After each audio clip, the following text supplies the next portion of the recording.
Foi interessante isso que você falou de comunicação, porque eu me vejo mais fazendo comunicação do que roupa. É sempre. A gente vê muita marca hoje criando história e comunicando, e a história não chega no mercado, né?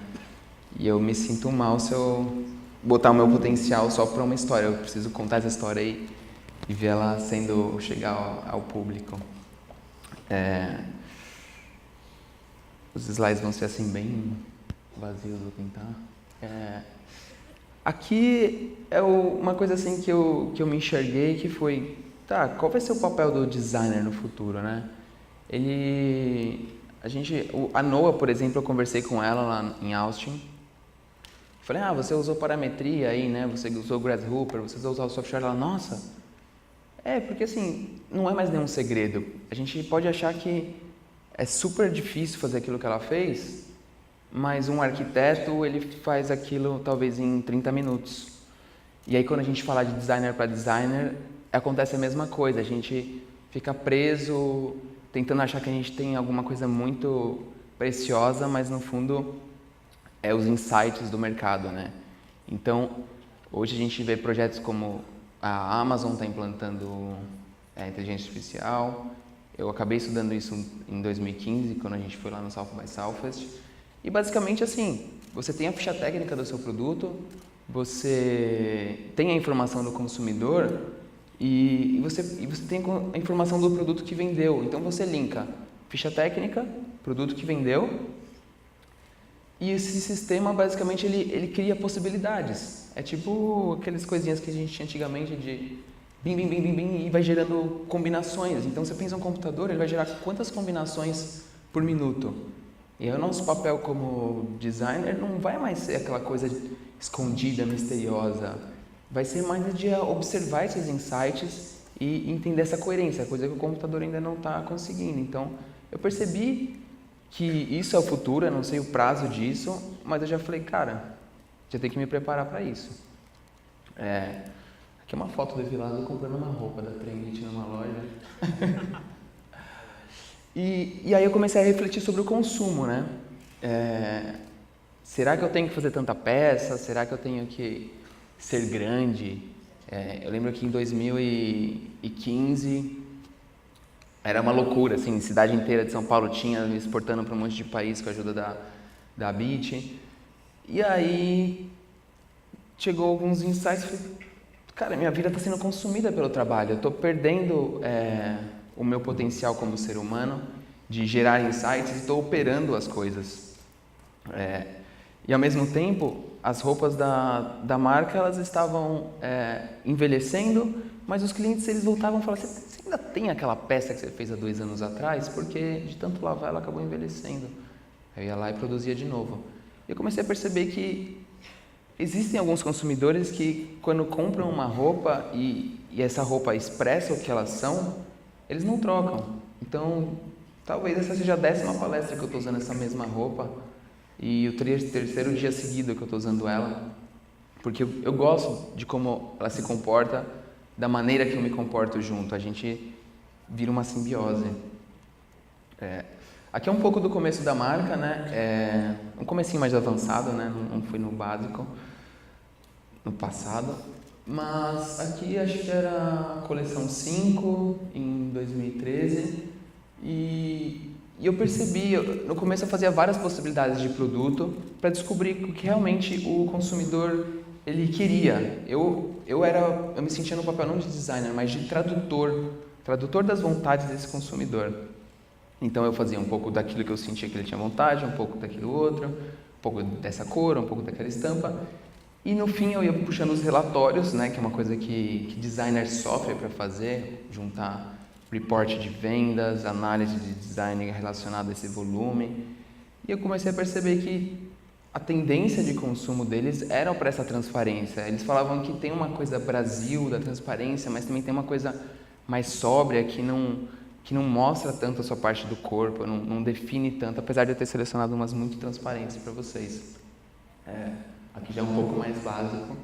E a gente consegue perceber que tem essa construção que não define tanto o seu corpo, né? Então eu sempre fiquei pensando, a mulher ela tem que ser respeitada pelo corpo dela, pelo que ela veste ou por quem ela é?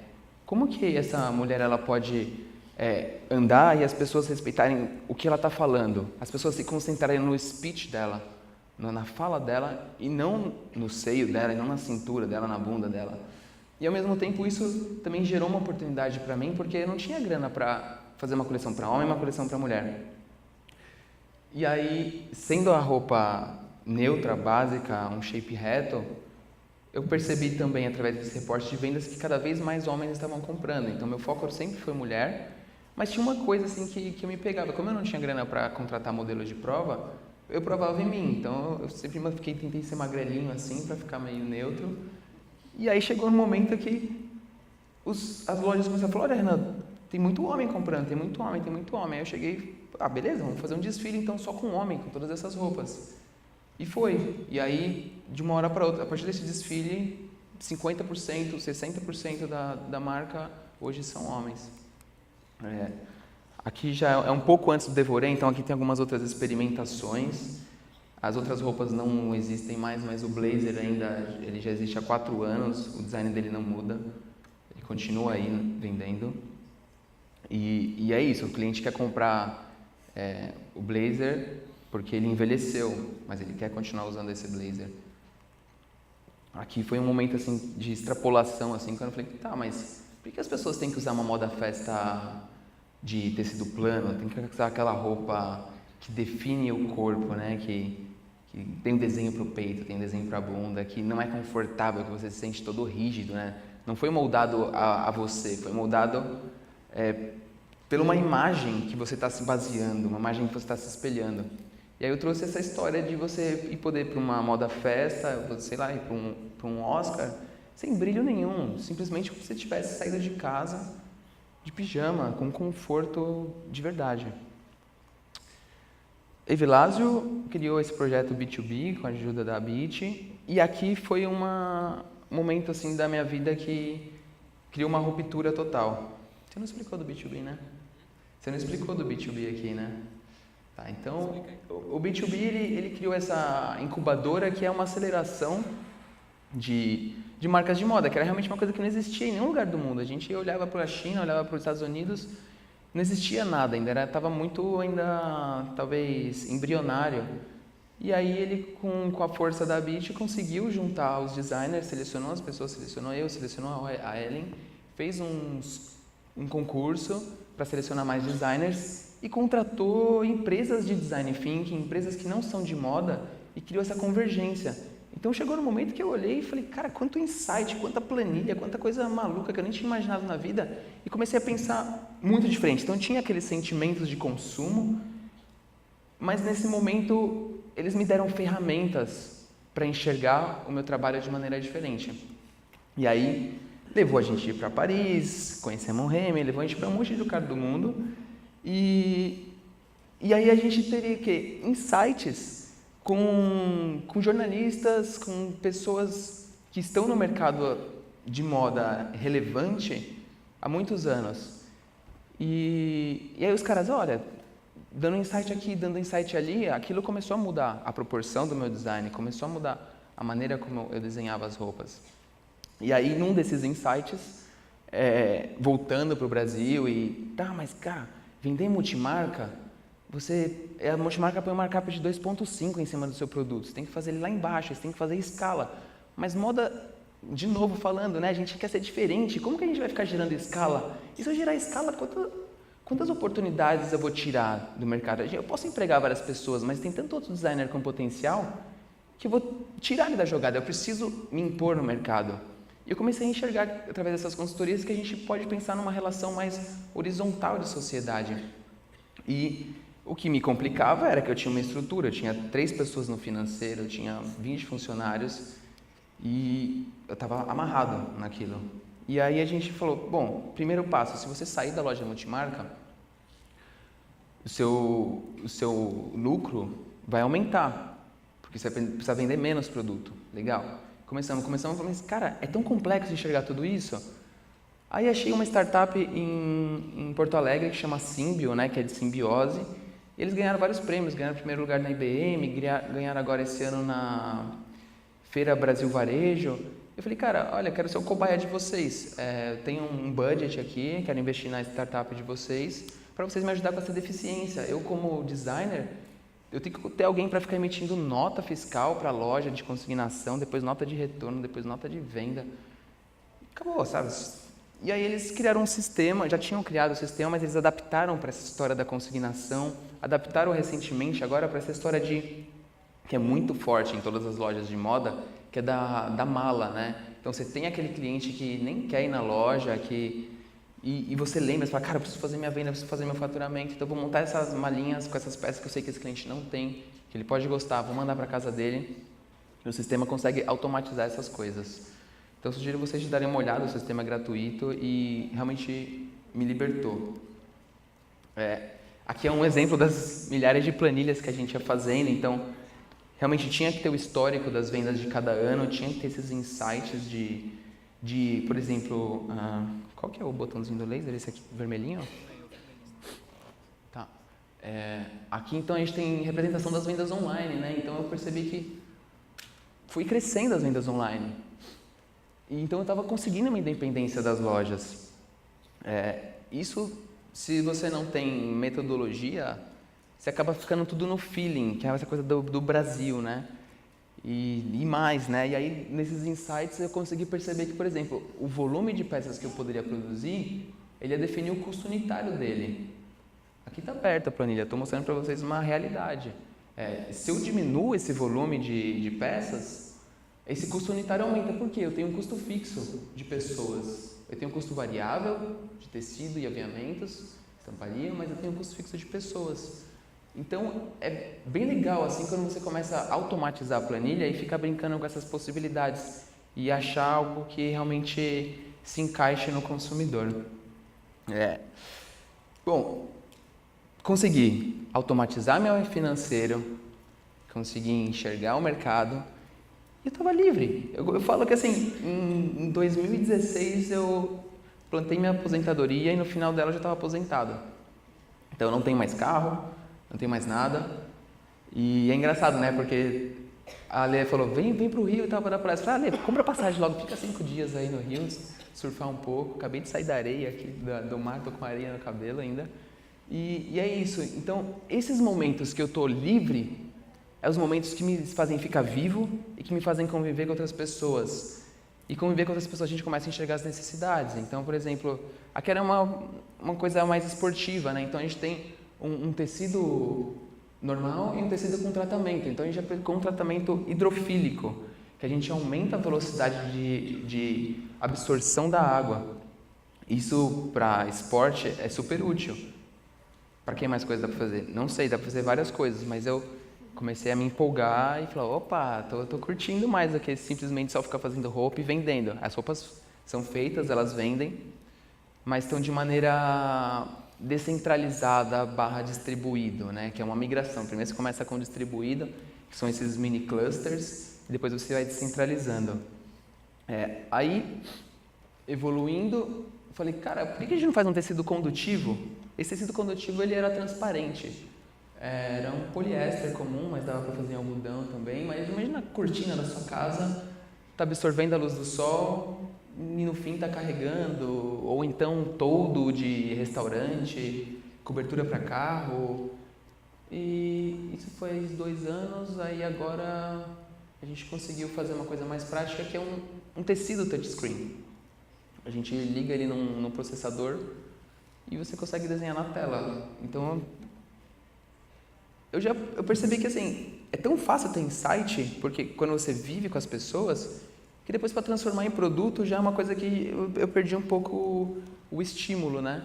E eu prefiro muito mais que as ideias elas sejam abertas. Olha, eu sou designer, eu tenho a noção do design, mas eu posso dar a fórmula para vocês, vocês podem aplicar e a gente pode colaborar, enfim, vai desdobrando, vai virando uma comunidade. Falando de comunidade, veio o Biosoftness, que foi esse insight de, peraí, se as pessoas estão comprando minha roupa depois de 1 ano ou 2 porque ela envelheceu, e se elas não comprassem mais? E se elas não me dessem mais essa dor de cabeça de ter que fazer de novo aquele modelo de ir na estamparia, regravar a tela? E, enfim, que é cansativo, assim, é exaustivo, porque você fala pro cliente, cara, vai levar 15 dias. O cara, pô, mas eu tô com pressa. Aí o outro, aí depois pega o modelo, puta, não demorou 15 dias, demorou 3 meses. Porque é complicado, realmente. E aí a gente fez esse spray, que no início era para vir incorporado na roupa da Trendit, onde ele inibe o desenvolvimento de bactérias. Da mesma maneira que tem aquela jaqueta que o Evilásio mostrou, isso aqui, você não precisa comprar um produto. E aí quando eu cheguei, peraí, eu estou vendendo uma roupa com uma tecnologia que vai beneficiar o mundo, que não vai proporcionar que as pessoas lavem a roupa novamente, só para mim, eu acho que é um pouco de egoísmo. Aí eu, enfim, me conectei com várias pessoas, falei, preciso de o quê? Design de produto, preciso do quê? Preciso de uma empresa química. Quem quer se unir? Agora eu estou precisando de um CFO, de um CEO.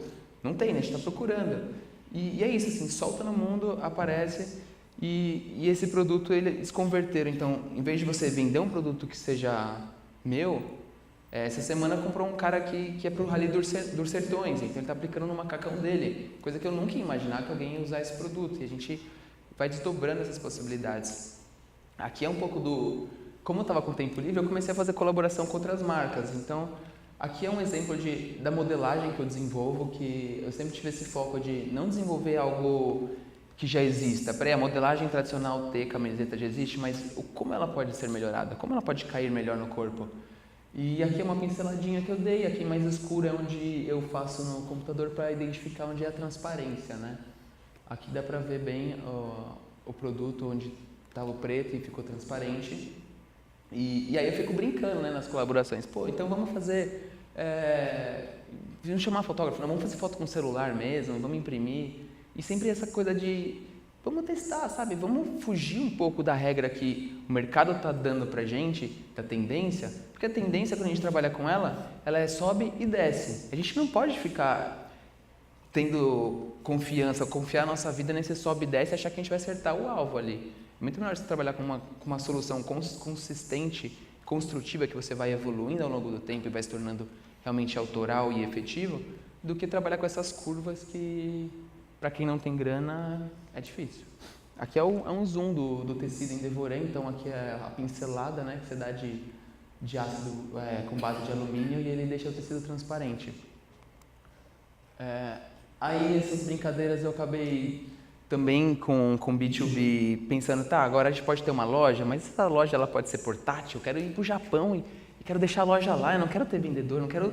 obrigar ninguém a ficar dentro de um espaço cuidando dessa loja. Aí a gente fez essa loja bolha, que é uma maleta de viagem que você liga um ventilador na tomada, ela infla, a peça fica lá, você consegue conversar com um bot pelo WhatsApp e fazer a compra do produto ou pelo menos sentir esse produto, né? Aqui é uma coisa que a gente está desenvolvendo hoje com um estúdio que se chama Bolha, lá em São Paulo. A gente pensou em óculos. Como que a gente pode incorporar tecnologia num óculos? Então, a gente pensou assim, pegou um nicho que ele acabou sendo descoberto depois, né?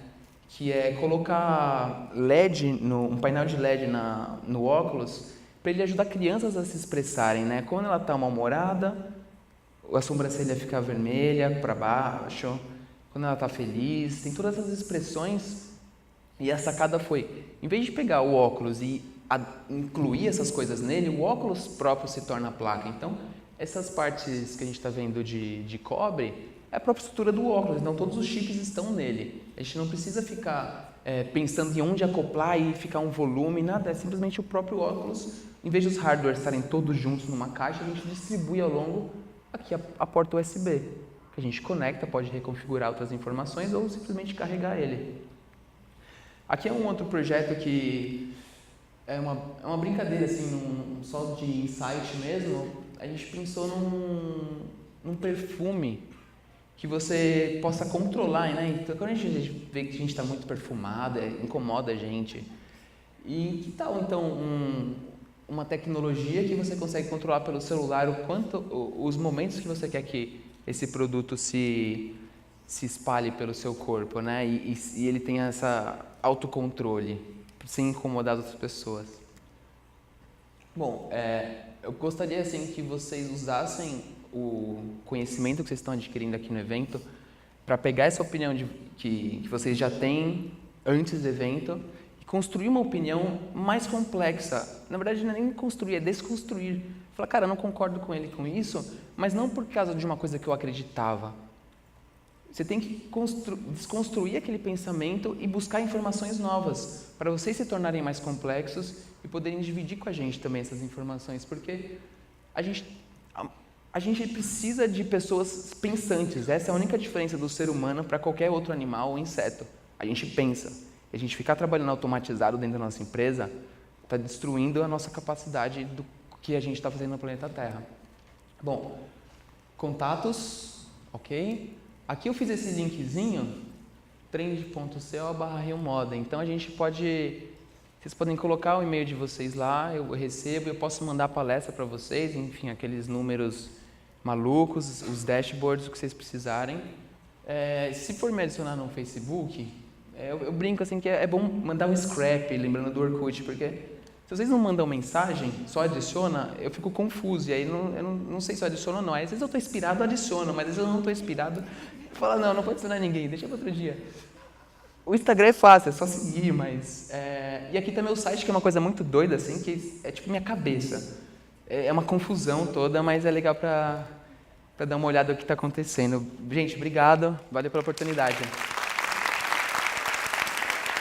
Your time.